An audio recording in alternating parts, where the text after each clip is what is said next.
And hello and welcome to another exterior video where I'm not gonna be working on my truck today, but it's still gonna apply to many other different cars. And what I'm gonna be doing is trying to fix the issue with the AC. I'm gonna try to determine why there is no AC. I tried to refill it already once, but the next day there is no AC anymore again. I'm gonna be trying to look for AC leaks to see if it's leaking. For that I got a blue light with a AC refill with a dye, so we're gonna see if we can see where it's leaking from, and depending on what's leaking, what's damaged, and where it's leaking from, gonna try to figure it out and gonna see what we can replace. Alright, so this is the car that I'm gonna be working today. Gonna try to figure out why the AC is leaking. So I picked up this AC refill with a dye along with some UV light. It's a rechargeable, it's a blue light, so hopefully we can figure out where it's leaking. So what I'm gonna do is just fill the system up, not even gonna fill it up whole a lot, just put enough of it, and I'm gonna start looking where it's leaking. It's better to do it in the dark, but I might just use a tarp to cover the place up and maybe we can see. So let me pop the hood, turn the car on, and just refill it. That's the same procedure as any other refill, and then we're gonna try to look where it's leaking from. Alright guys, so actually I found a bigger issue. Even without the light, you can actually hear it. And yeah, there's multiple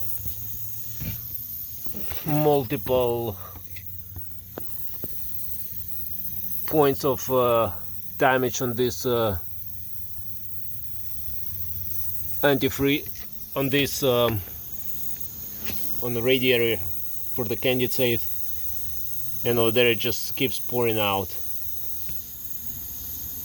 Yeah, that's no good. Okay guys, so we are back to work on this car again. Now we figured out that it's not leaking from anywhere, but it has a damaged AC condenser. So unfortunately we're gonna have to disassemble pretty much, I think almost all the front has to come out, because the way the condenser is put there, it's not so much easier to take it out. So the grill has to come out, and I believe even the bumper and maybe even the lights has to come out, but we'll see how much I have to disassemble. And also we have all of this in a way, and it's a lot of stuff in a way. The engineers don't make it easier for us to work on cars with new cars. But over here I have a brand new condenser. I actually found a good deal on rockauto.com, and this is a pretty good brand, I believe. So let me start taking this all apart, and I'm gonna try to show as much as I can what I actually end up removing. So hopefully guys, that's gonna help you as well. Take out these clips over here. I mean, you better off using a plastic pry tool, but screwdriver, flat screwdriver works as well. Now this should be able just to pop out, I believe. There shouldn't be anything else holding it, hopefully not. There is a little clip inside there. I think if we push on that, that's gonna release the bottom of it, maybe, or something. Also there is a sensor in there, so what I'm actually gonna do, I'm gonna disconnect the battery, not to mess with anything, and gonna continue. Okay, so the negative battery terminal is removed, just to be on the safe side, because there is, I'm pretty sure there is some crush sensors on the front for the airbags or something, and I don't want that accidentally to trip. So let me see if I can remove this part, and maybe, hopefully that's gonna be enough, which I kind of doubt. There is just a little clips on the bottom. As you push on those, it actually releases this part. So these parts over here, you push in the back over there and it takes it out. Now, like I said, there is a sensor over here, so let's remove it. It's either a sensor or, oh, it's actually a camera. Okay, anyways, let's remove it. Okay, all right, so there you go. There is a air condenser in here. So now let me just look at it for a few minutes, try to figure out where I have to unscrew. Maybe, I don't know, I see that I might have to remove this junction over here, and then there is some plastic over here. But by the looks of it, I either need to remove the headlights or the whole bumper. And if you guys look down there, look how many rocks are there. Wow, I don't know what's going on with this car, why it attracts so many rocks. So one of those must have the one that damaged the condenser. Definitely has to remove this front bumper, this front plastic, the whole thing, because there is a hose on top over here and there is another hose on the bottom of there that I need to remove, unless I try to do it through the skid plate, which may not work. We'll see. Also, I removed this clamp over here, these two clamps over here. I believe I need to remove this plastic because that's where it's secured on top to the radiator.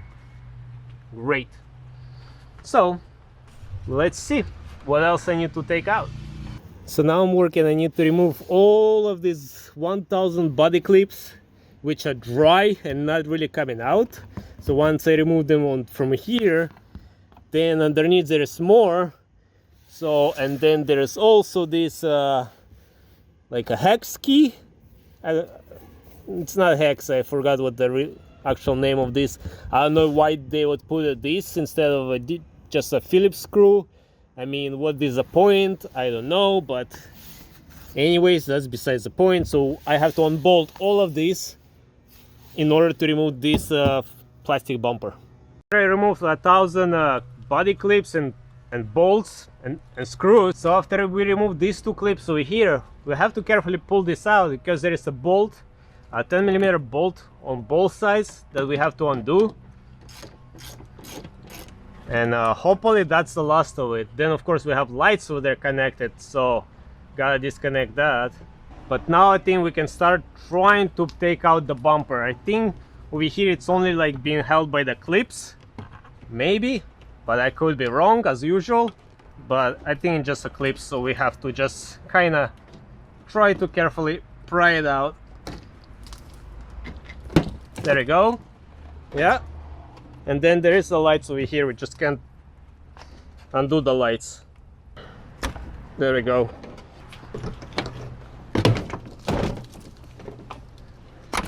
All right, and let's set this on the side.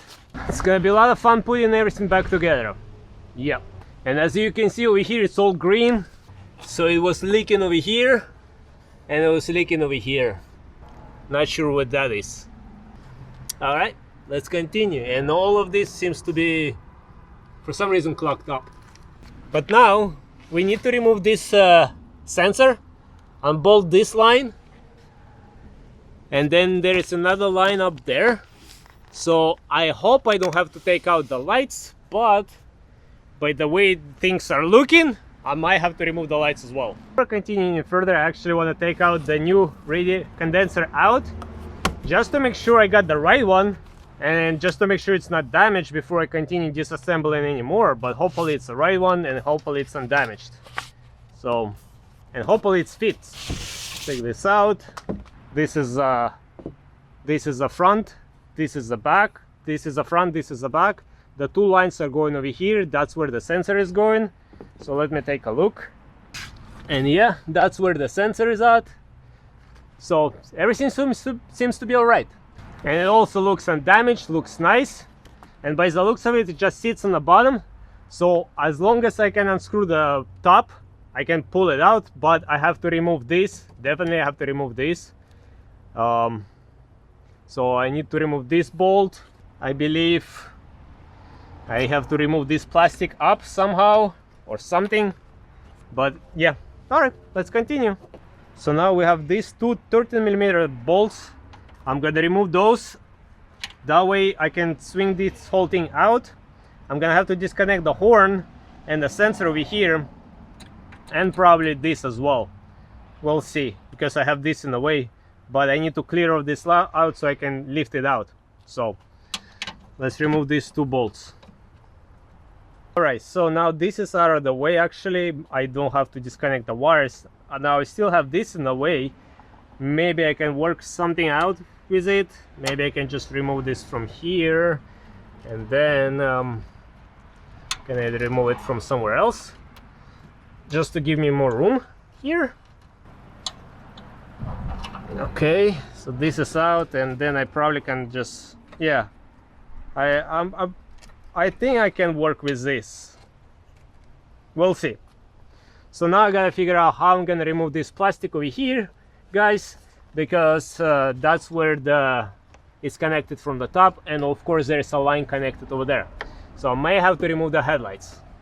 Now this sensor over here, there is a little plug over here. You just push on it, wiggle it, and it comes off. Not too bad. So now I'm working on removing the headlights. I bolted one bolt here, one here, then there is one over here on the side, and I believe that should be all of it. Now I just have to remove this wiring harness. Gonna try to pull it from over there, so I don't have to cut this zip tie or something. But that should be all of it.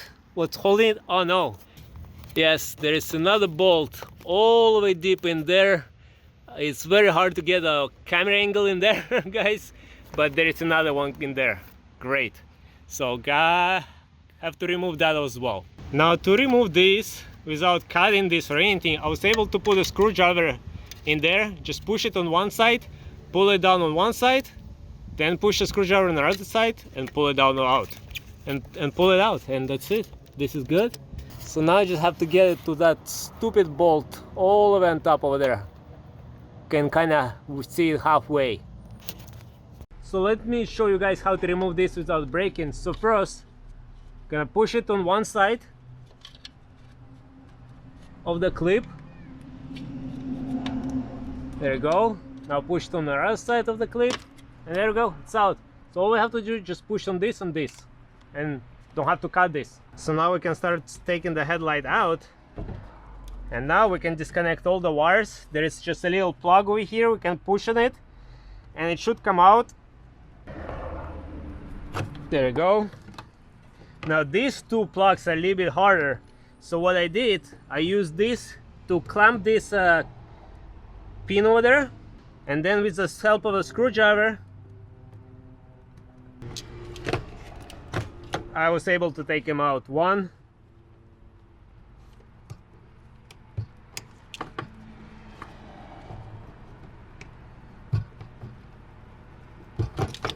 and two.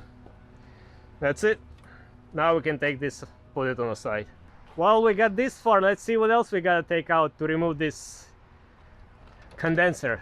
Now I have to work and see what I have to remove to this, but there is a bolt over here and there is another bolt over here. So once I remove that, I should be able to flip this out, flip this off, and that's gonna free up the condenser, I hope. And that's a 10mm as well. Now this can come out. Hopefully there is nothing else in the way, but we don't have to pull it out all the way. This is all we need. Now there is two more bolts holding the condenser to the radiator. This side is actually been loose. Great.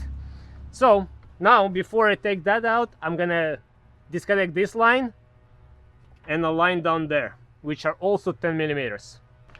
Now in my case, the system is already free of Freon. It's all leaked out, but in your case you might have to do something before you do this.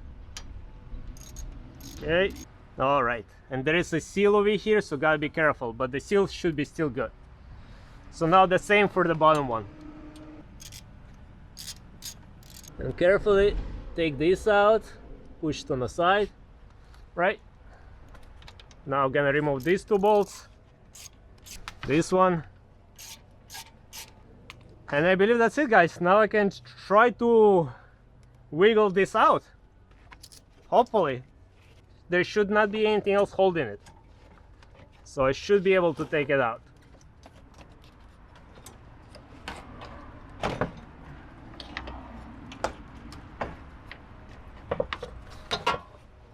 Okay, and there you go, guys, it's out. I don't know why it's so dirty over here, but over here it's a major leak was over here, and another one over here, and who knows what else. So now I'm just gonna remove this sensor, put it on a new one, and then it's gonna start reassembling everything. After I reassemble, I'm not gonna include that part. I'm gonna refill it with antifreeze, and let's see if it's gonna work. Now to remove this sensor, we gotta use a deep 24 socket. That's gonna go over it, no problem. and we're gonna unbolt this. Just look how many rocks this bumper collects over here. That's crazy. Wow, never seen something like that. Guys, so the new condenser is in place. The important thing, the lines, everything matches, connects perfect. Now it is secured on the top over here and over here. Now on the bottom, this leg was little bit too, maybe like 1/4 inch. I wish it was longer, but it sits in there. I put a little bit of rubber so it doesn't vibrate. So, but that's all right. I think it's in place. So now I'm just gonna spend some God knows how long to assemble all of this back together. And then, oh, this comes out. Oh, nice. Okay, let's put this back. Now I'm gonna spend some time assembling this all back together, and then gonna fill up the system with Freon, and let's hope it works. 2,000 years later. Hey guys, everything assembled, car is running. Gonna bring it to operating temperatures. Now you gotta keep the doors open, and gonna put the AC to the max, blowing, circulating, put it all the way to the max, whatever the max temperature you have, cold temperature. But as of now, it's been running for a little bit, and it's only 81 Fahrenheit, which is not good.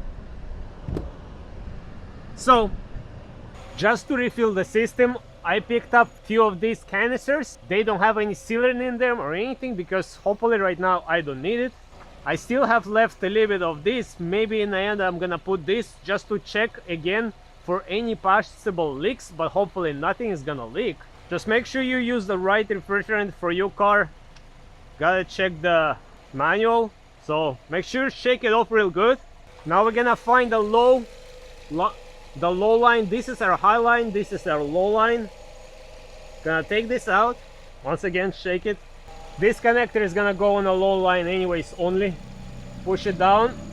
Now you're supposed to use gloves and eye protection, but I'm pretty sure it's gonna be safe for me. So now I'm gonna be filling it up and moving it side to side and checking it once in a while. So gonna do this, gonna check everything, make sure nothing is, and hopefully it's not gonna leak from anywhere. So now the line slowly going up, so I'm gonna try to keep it like somewhere in the middle of the green, and that should be enough. Okay guys, so we're in the green. I think this is good. I'm gonna keep an eye on it. Maybe I'm gonna add later more, but I think for now it's good. Okay, let's check the temperature. And we're at 49 degrees. What a difference from 80 degrees to 49. 48. And it keeps dropping a little bit. 47. So it worked. Now I'm gonna have to make sure it stays that way, it doesn't stop within the next few days. So that I'm probably just gonna add this in description if it worked or the issue continue, and I'm gonna troubleshoot more in the future. But as of now guys, this is done. So it was not that really difficult to do. It's just very time consuming to undo all the little plugs and all little connectors here and there, and just a lot to disassemble, but not whole a lot if you think about it. And yeah, you don't have to take it to the mechanic, to the shop, because I don't know how much they're gonna charge you. I would really like to find out how much they would charge at the mechanic place to do all of this, but you can do it by yourself guys. So I hope guys this was very helpful for you. So on this note, I hope you guys enjoyed this video. I hope you might find it helpful, and as always, until next time everybody, bye.